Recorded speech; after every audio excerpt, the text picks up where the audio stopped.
오늘은 이청아의 책과 의자 사이 그 두 번째 시간입니다. 네, 오늘 제가 여러분들에게 소개해드릴 책은요, 바로 마흔에 읽는 쇼펜하우어입니다. 이런 부제가 붙어있네요. 마음의 위기를 다스리는 철학 수업. 저는 대학교 시절에 교양 철학을 듣고 그 당시에 C를 맞았던 기억이 납니다. 근데 왜 제가 30대에 접어들면서 갑자기 그때는 그렇게 듣기 싫었던 수업이 직접 찾아 읽을 정도로 좋아졌는가 생각을 해봤더니요. 그 사람이 책을 읽는 취향이 계속 변화하더라고요. 근데 그 변화가 저의 20대 때는 일본 소설에 좀 집중을 했다 하면 그 다음에는 약간 문화와 문화인류학 이런 쪽에 좀 테마를 맞춰서 읽기 시작을 했었고 30대부터는 철학이었습니다. 철학이라는 것이 어떤 삶을 바라보는 나의 이 사고의 힘을 길러주는 분야라는 거를 제가 느꼈던 것 같아요. 그래서 그때부터 제가 좋아하는 어떤 철학자들이 이렇게 생겨나기 시작을 했는데 제가 처음에 가장 좋아했던 철학자는 니체였습니다. 근데 니체를 읽다 보니까 니체가 쇼펜하우어의 영향을 받았다는 걸 알게 되고 쇼펜하우어 철학이 대중에게 인기가 있을 수 있다니 라는 생각을 했었던 것 같아요. 쇼펜하우어의 철학이 현 시대에 왜 이렇게 인기가 있게 됐는지에 대해서 저자가 가볍게 설명을 해두었어요. 첫 번째, 삶의 지혜. 위로를 주지 않지만 삶의 지혜를 주는 철학. 그리고 두 번째, 행복을 밖이 아니라 자기 안에게서 찾게 만들어주는 것. 그리고 세 번째는 그로 인해서 스스로에게 집중하는 법을 알게 해줍니다. 그리고 그 자신에게 집중을 하다 보면 허영심을 버리고 스스로에 대한 자긍심을 가지게 되는 것 같고요. 그리고 마지막으로는 이 시간이 얼마나 유한한지를 깨닫고 그 시간을 그래서 더욱 현명하게 살게 만드는 철학자가 아닐까라고 저자는 이야기하고 있습니다. 저는 쇼펜하우어 철학이 어떤 사람들은 굉장히 냉소적이다 라고 할 수 있고 또 너무나 개인적이다 라고 할 수도 있지만 그만큼 현대사회를 살아가는 우리들에게 혼자 설 수 있는 힘을 길러주는 철학자이지 않을까라는 생각을 합니다. 이 책은 크게는 5장 그리고 소챕터로 총 30가지의 단어로 쇼펜하우어의 철학을 정리해 두었습니다. 그 중에서 제가 이거는 여러분들께 한번 읽어봐 드리고 싶다라는 5장 정도를 골라봤어요. 제가 고른 그 첫 번째 이야기 읽어보겠습니다. 욕망은 충족하기 어렵지만 막상 충족되면 그 대상에 대해 무관심해지거나 무덤덤해지는 일이 많다. 만족하는 시간이 그렇게 길지 않다는 뜻이다. 계속 새로운 것을 찾는 것, 새로운 사람을 만나는 것, 새로운 사랑을 원하는 것은 행복의 길이 아니다. 밖에서 새로운 것을 찾지 말고 원래 갖고 있던 것의 가치를 되새겨봐야 한다. 중요한 것은 인간의 마음속에 있다. 즉, 세상을 바라보는 일관된 시야, 마음가짐, 태도이다. 오히려 자신 안에 행복의 가치를 둔다면 지속적이고 안정적인 만족감을 느낄 수 있다. 인간의 본성은 쉽게 변하지 않기 때문이다. 그런 관점을 늘 새롭게 유지하려는 것이 문제가 되는 호기심을 줄일 수 있는 방법이다. 사실 저는 이 챕터에서는 좀 뜨끔함을 느꼈습니다. 의도적인 배척이 필요하다. 저는 호기심 인간이거든요. 이 호기심을 구분하라고 얘기를 합니다. 긍정적인 호기심과 부정적인 호기심이 있다. 근데 이제 그 중에 저는 저의 부정적이었던 호기심을 깨달아 버렸던 것 같아요. 이 호기심이라는 게 정말 내가 진정으로 원하고 내가 평온함을 느껴서 그 충족해 나가는 과정마저도 행복한 도전이 있고요. 어떤 것은 그냥 목표만 찍어놓고 그 사이에 나는 갈려나가고 괴로운데 해야 될 것 같아서 가는 호기심이 있는 것 같아요. 그래서 항상 좀 새로운 것을 찾아야 하고 새로운 것에 도전해야 하고 약간 그런, 그러니까 매해 어떤 스스로를 이 챌린지에 몰아넣어야 한다는 그런 강박이 좀 있었었어요. 근데 이것을 읽어보니까 이게 나는 도전이라고 생각을 했는데 사실은 어떤 나의 채워지지 않는 결핍을 가리기 위한 투쟁 같은 게 아니었을까? 이런 생각이 들더라고요. 마음의 평온은 고통이 없는 상태다.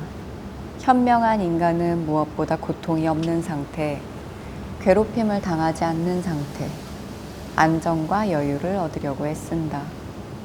우리도 욕망의 흐름에서 벗어나 자유롭고 때로 관심도 없이 세계를 객관적으로 바라볼 줄 알아야 한다. 익시온의 바퀴가 멈추면 에피쿠로스 학파가 말한 완전한 행복의 상태에 이른다. 그것은 감정의 동요나 혼란이 없는 평정심의 상태인 아타락시아다. 저는 때때로 쇼펜하우어의 철학은 굉장히 불교와 닿아 있는 것 같다라고 느꼈을 때가 있어요. 특히나 이 본인의 어떤 평온함을 유지하는 거, 이 평정심에 대한 부분은 이건 정말 불교와 굉장히 닿아 있는 부분인 것 같은데?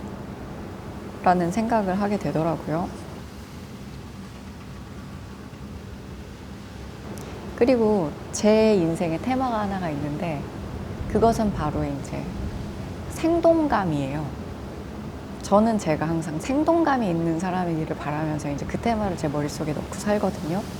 근데 사실 그 생동감의 다른 표현을 쇼펜하우어는 얘기를 합니다. 행복에 가장 직접적인 영향을 주는 것은 명랑한 마음이다. 저는 그 명랑한 마음이라는 것이 만들어내는 것이 바로 그 생동감이라고 생각을 하거든요. 여기에 너무 공감이 가는 글이 하나 있네요. 40대부터는 자신의 얼굴에 책임을 져야 한다는 말이 있다. 웃음을 잃지 않도록 노력하면서 무엇보다 운동을 통해 건강을 챙겨야 한다. 그 사람이 얼마나 행복한지는 왕이 아니라 거지라도 웃을 수 있는 명랑함에서 단번에 볼 수 있다. 항상 긍정적인 기분으로 살면서 늘 웃는 얼굴을 가져야 할 것이다. 그쵸. 그런 말이 있잖아요. 행복해서 웃는 게 아니라 웃으면 행복해진다. 근데 진짜로 이 사람의 얼굴 표정에는 굉장히 많은 뇌신경들이 연결이 되어 있어서 우리가 웃으면 몸이 속는데요. 행복한 거를. 그리고 심지어 행복해서 웃을 때랑 같은 작용이 몸에서 일어난다고 합니다.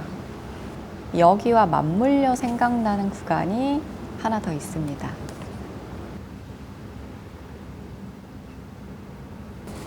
일본의 소설가 무라카미 하루키의 소확행이라는 용어가 꽤 유행한 적이 있다. 소확행은 그의 에세이 랑게란스 섬의 오후에서 쓰인 말로 소소하지만 확실한 행복의 축약어다. 갓 구운 빵을 손으로 찢어 먹을 때, 서랍 안에 반듯하게 정리되어 있는 속옷을 볼 때 느끼는 행복과 같이 바쁜 일상에서 느끼는 작은 즐거움을 뜻한다. 작지만 확실하게 실현할 수 있는 행복이나 그런 행복을 추구하는 삶의 경향이다. 소소하지만 확실한 행복은 작은 만족에서 얻는다. 짧은 행복은 작을 수밖에 없다. 저의 20대에 가장 큰 영향을 미쳤던 글을 하나 꼽으라면 바로 여기 지금 이 책에서 언급된 무라카미 하루키의 에세이 랑게란스 섬의 오후, 세라복을 입은 연필, 이 시리즈가 있어요. 그 하루키가 신문에 연재했던 이제 그 에세이들을 이제 엮은 책인데 저는 연필을 착착착착 깎으면서 그 마지막에 그 칼날로 심을 뾰족하게 갈 때 그 사각사각 소리를 제가 너무 좋아하는 거예요. 제가 초등학교 시절에는 그때는 저는 제 나이들에 비해서 연필을 잘 깎아서 친구들 연필을 다 깎아주곤 했습니다. 네, 연필이 부러지면 너무 좋아했어요. 깎을 수 있어서. 저는 이 행복이라는 게 존재할 수 있는 이유가 무언가 생각을 해보면 사실 이 행복의 반대편에 있는 그 행복이 아닌 상태, 고통이 있기 때문이라고 생각을 하는데 사실 동전의 양면 같은 것 같아요. 그래서 저는 기왕이면 고통 속에서도 행복을 좀 찾으려고 노력을 합니다. 쇼펜하우어의 철학을 빌려서 이 행복을 얘기를 해보면 그 결핍에서 충족으로 넘어가는 아주 짧은 순간이라고 얘기를 하는데 사실 맞아요. 우리가 뭔가에 대한 큰 행복감을 느낄 때는 이것을 집어내는 그때고 사실 이제 이게 내 소유가 되거나 내가 갖고 나면 그때부터 이제 그 행복감은 서서히 떨어져 가거든요. 그렇기 때문에 그 찰나의 순간에 굉장히 감사해야 한다는 생각을 합니다. 그래서 여기서 하루키의 그 소확행이라는 글을 예로 들었던 것 같아요. 여러분도 내가 가장 즐거움을 느끼는 크지 않지만 작고 확실한 행복의 순간을 한번 생각을 해보셨으면 좋겠어요. 그 행복의 순간을 찾는 법은 잦아야 합니다. 지금 제가 다음 챕터 준비하는 동안 잠깐 고민해 보시면 좋을 것 같아요.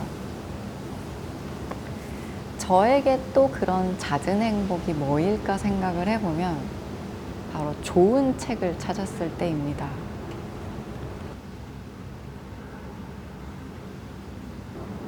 책을 읽는 시간도 함께 살 수 있다면 책을 사는 것은 좋은 일인지도 모른다.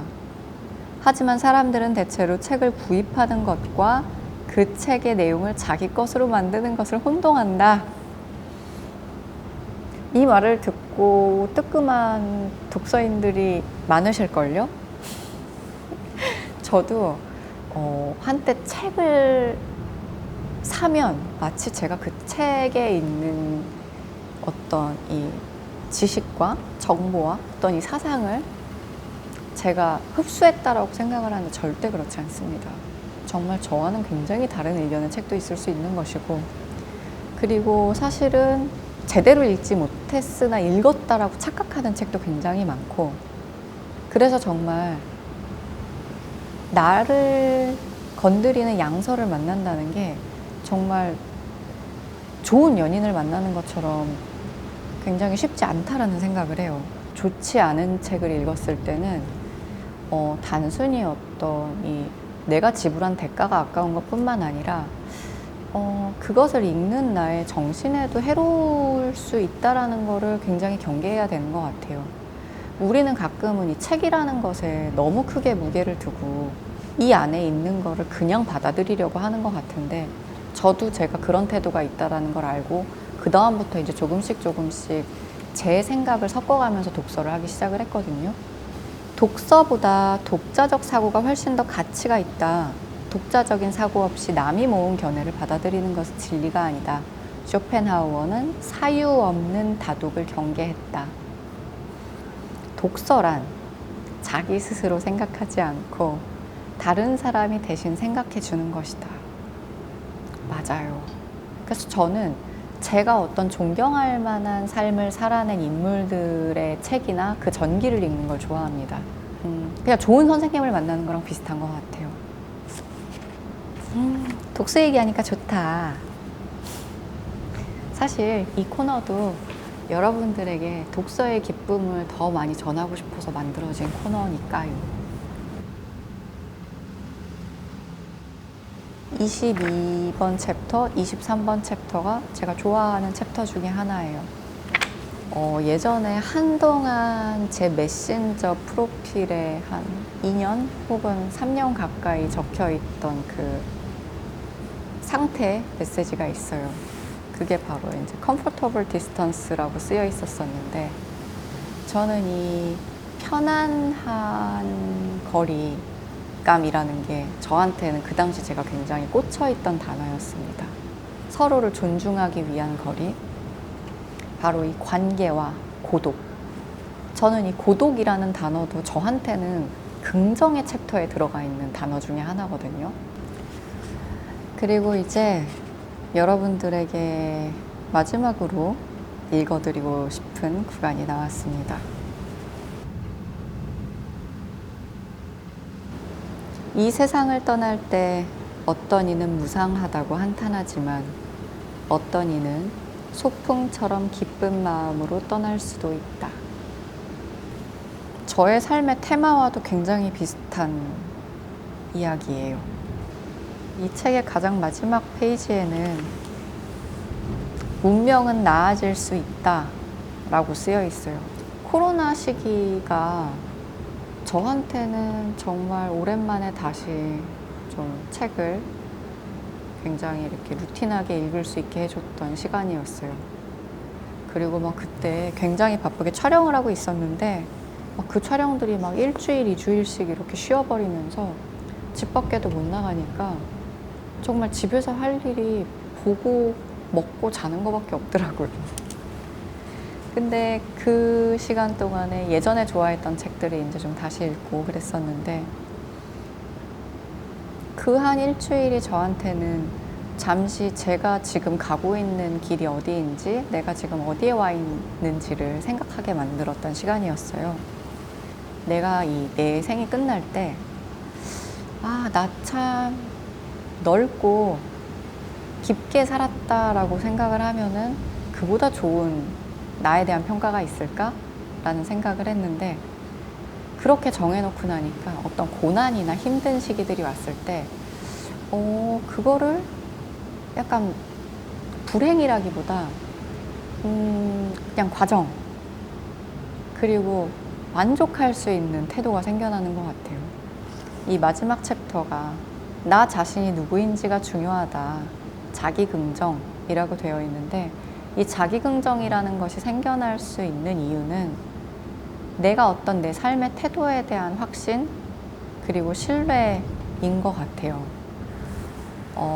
이 책을 여러분들에게 읽어드려야겠다라고 생각을 했던 이유는 본격적으로 책에 대한 얘기를 해보겠다라는 저의 약간의 다짐도 있고요. 여러분들과 때때로는 굉장히 어떤 행복하고 가벼운 이야기도 다뤄보고 어떤 날은 그 행복을 위해서 우리가 우리 스스로에 대해서 좀 깊이 파고 들어가는 시간도 가져보면 좋겠다 라는 생각을 해서 한번 골라봤고요. 저는 책을 가지고 다니면서 가장 좋은 이유를 생각을 해보면 기다림의 시간이 없습니다. 정말 가볍고 작은 책을 가방에 한 권 딱 넣어 놓으면 버리는 시간이 없어요. 뭐 미팅을 가거나 약속을 갔을 때 그냥 그 사람이 늦거나 아니면 뭐가 딜레이 돼도 그냥 그때 이 책 하나 딱 펼치면 그냥 그때부터 이제 제 시간이 되는 거예요. 그래서 저는 책을 들고 다니는 걸 좋아했던 것 같아요. 그냥 나 스스로가 나의 모든 시간을 알차게 운용할 수 있어서 며칠 들고 다녔더니 책 한 권 다 읽었어. 그러면 좀 그거에 따른 뿌듯함도 있고 다음에 여러분들과 함께 책 읽는 시간이 있으면 좋겠다는 생각을 해요.